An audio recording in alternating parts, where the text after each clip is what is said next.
महाराज कौन हो आप? किससे बात कर रहा है तू? मैं आपसे बात कर रहा हूँ। कौन हो आप? मैं आपको जानता नहीं हूँ। ओहो, समझ गया, तू मेरा उधार। उधार? फिर उधार की बात की? निकल जा यहाँ से, नहीं तो पुलिस को बुलवा के अंदर करवा दूंगा तेरे को मैं। जर्मन, आहिस्ता बात कर यार, मार्केट प्लेस है, मेरी भी कोई इज्जत है। महाराज आपकी इज्जत से मुझे क्या लेना देना? कौन तो छोड़ यार, तू तो खामखा नाराज हो रहा है। जर्मन, मेरा पैसा तेरे पास हो या मेरे बैंक में, बात तो एक ही है। हाँ, अब समझ में आया ना कर्ज कैसे मांगना चाहिए। धीरे से, इज्जत से, कान में मांगना चाहिए। ठीक है, आगे दे, ऐसे ही मांगूंगा। भाई खराती लाल, ये तूने बहुत बहुत बहुत अच्छा किया कि मुझसे डायरेक्टली पूछ लिया। अब मैं भी तेरे को बिना किसी लाग लपट के जवाब दे सकता हूं कि अनीता के साथ अपने बेटे की शादी की बात मैं सोच भी नहीं सकता। भाई साहब मत छेड़ो ऐसी ताल की जाना पड़े नैनीताल। अनीता के माँ बाप के मरने के बाद अनीता और उसके मामे का सहारा सिर्फ आप है। और वो बेचारी अनीता बचपन से यही सपना देख रही थी कि उसका पति विजयी होगा। ओ भैया, ऐसा थोड़ा ही ना होता है खराती लाल कि जो सोच लिया वो हो भी जाए। भाई मैं जानता हूं मेरे लड़के के नेचर को कौन सी लड़की सूट करती है, और फ्रैंकली स्पीकिंग मैंने उस लड़की को चुन भी लिया है। तुम एक काम करो, अनीता के लिए कोई अच्छा सा लड़का ढूंढ लो और पैसे वैसे की फिक्र मत करो। मैं खुद उसे अपनी बेटी समझकर उसका ब्याह कर देता हूं। Okay, now you can get out. Oh get out भाई। मेगा, May I come in, sir? come in भाई। Please sit down. Thank you. What is all this? Sir, मैं सैलरी स्टेटमेंट बना के लाई हूँ, अगर आप एक बार देख लें तो। अब उसकी जरूरत नहीं है, और कल से तुम्हें काम पे आने की भी जरूरत नहीं है। क्यों? You are dismissed from the job. तुम्हारी नौकरी गई। क्या मैं जान सकती हूँ कि मेरी नौकरी क्यों जा रही है? वो इसलिए जा रही है कि मेरी होने वाली बहू मेरे ऑफिस में नौकरी कैसे करेगी, हैं?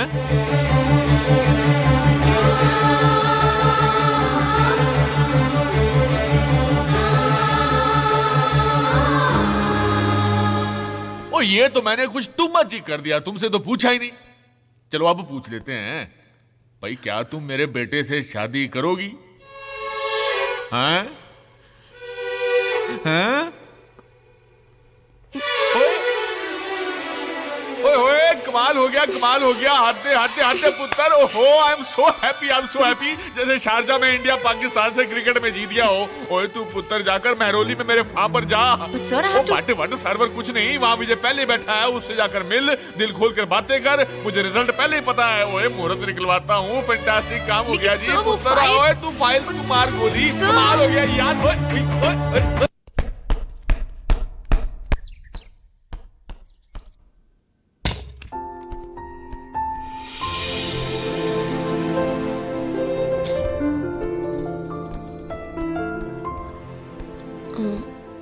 Excuse me. O hi, I'm Megha. तो तुम मेरे डैडी की पर्सनल सेक्रेटरी हो, राइट? जी। यानी मेरे होने वाली पत्नी, राइट? गुड। कम इनसाइड, कम राइट इनसाइड। तो तुम उस एग्रीमेंट के लिए तैयार हो? अग्रीमेंट? हाँ, हमारी शादी का एग्रीमेंट। शादी का अग्रीमेंट? या उसी एग्रीमेंट के मुताबिक तो हमारी शादी होगी। हम दोनों 1 साल के लिए शादी करेंगे। अगर उस 1 साल में हम दोनों को एक दूसरे का साथ पसंद आ जाए और सारी जिंदगी साथ गुजारने की फीलिंग्स पैदा हो जाए तो ठीक है, वरना हम एक दूसरे से अलग हो जाएंगे।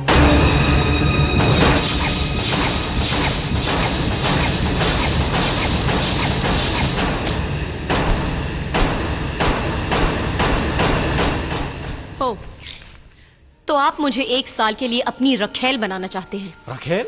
व्हाट इज रखेल? सॉरी, आप तो अमेरिका में पले बड़े हैं ना? अंग्रेजी में रखेल को कीप कहते हैं। डोंट गेट मी रॉन्ग, मैं बकायदा तुम्हें मंगलसूत्र पहना के वाइफ बनाऊंगा।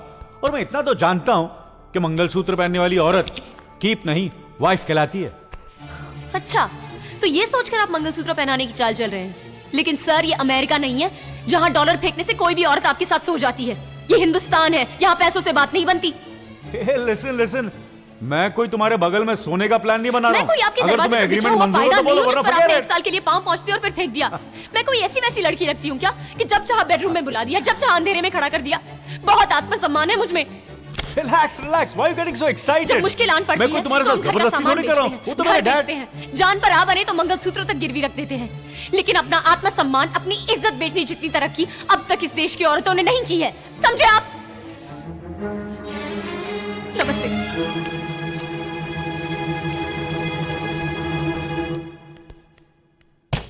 शिट। चलिए।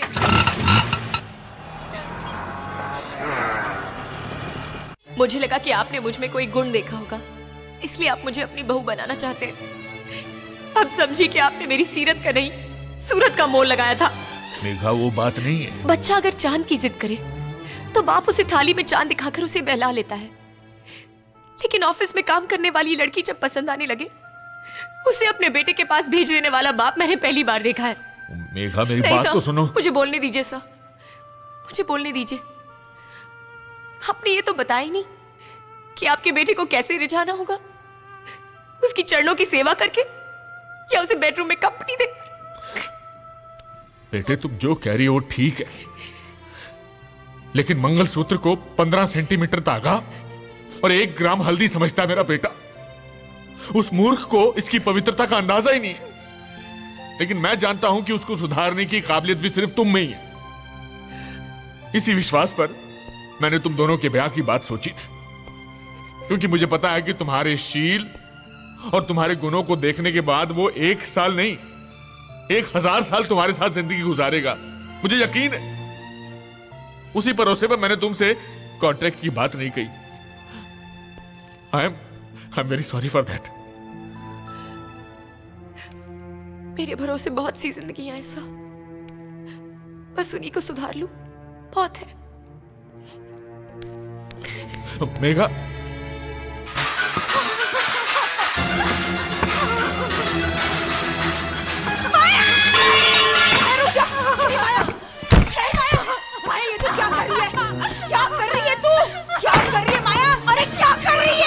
मुझे मर जाने दो दीदी, मुझे मर जाने दो। लेकिन हुआ क्या? अरे कुछ तो बता, क्या हुआ? दीदी दीदी क्या हुआ? पता ना माया, क्या हुआ? मुझे 3 महीने जड़ गए। ये क्या क्या तुझे शर्म नहीं आती? तुझे कल मुही मर जा मर गई। मैं उससे बात कर रही हूँ ना। अरे तू क्या बात करेगी उससे? एक तो बिन ब्याही माँ बनी, दूसरी को ससुराल वाले यहाँ पटक गए। तुम दोनों की वजह से ये घर बर्बाद हो चुका है। जाओ मरो। माँ! माँ! माँ! तुम दोनों जाओ। ये तुझे क्या हो गया है? पागल हो गई है क्या? ये कैसा भूत सवार हो गया है तेरे सर पर? भूत सवार मेरे सर पर नहीं, हम सब पे सर पर हो गया। विषाद चढ़ गया हम पर, इसलिए वो अकेली लड़की मर्दों की तरह मरती है, कपती, और हम सब लोग उसे नोच कर खाते हैं। पहले डरती थी कि तू दिल की मरीज है, कहीं मर तो नहीं जाएगी, लेकिन आज मुझे इंतजार है तेरी मौत का। तुम दोनों जब तक जिंदा हो इस घर को कभी सुख नहीं मिलेगा। उपकार मानूंगी मैं, उपकार मानूंगी मैं तुम्हारा। जाके मर जाओ जाके मर जाके। अरे 2 कौड़ी की इज्जत कर दी है रे तूने, हमारी सड़क पे लाके खड़ा कर दिया है। एक बिन ब्याही माँ को कौन अपनाएगा? जी करता तुझे जिंदा जला दूं, तुझे जिंदा जला। मंजू दीदी, मंजू दीदी,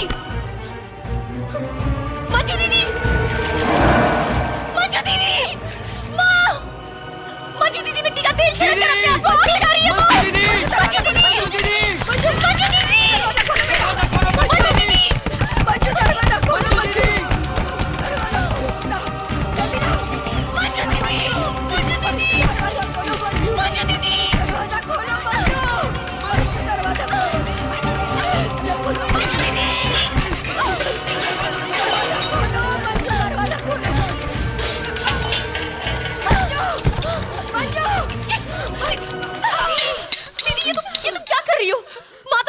दरवाजा देती है।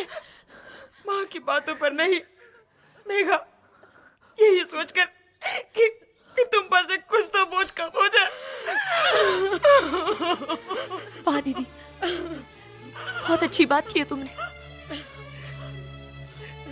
तुम लोग सब अपनी अपनी मर्जी से फैसला करोगे और मर जाओगे, लेकिन मैं जो तुम लोगों के लिए जी रही हूं, मेरा क्या होगा कभी किसी ने सोचा है? बदकिस्मत तो मैं हूं जो इस घर की किसी भी जरूरत को पूरा नहीं कर सकी। इसका मतलब सबसे पहले तो मुझे ही मर जाना चाहिए ना? मेघा, मेघा, दीदी। लेकिन मैंने अभी तक हिम्मत नहीं हारी है दीदी। हाँ, अगर मैं तुम्हारा ऑपरेशन करवाकर तुम्हें ससुराल ना भेज सकूं, माया को उसके प्रेमी से ना मिला सकूं, सुधाकर को उसके पैरों पर खड़े होने के लायक ना बना सकूं, तब हम सब एक साथ मर जाएंगे। लेकिन तब तक कोई हिम्मत नहीं हारेगा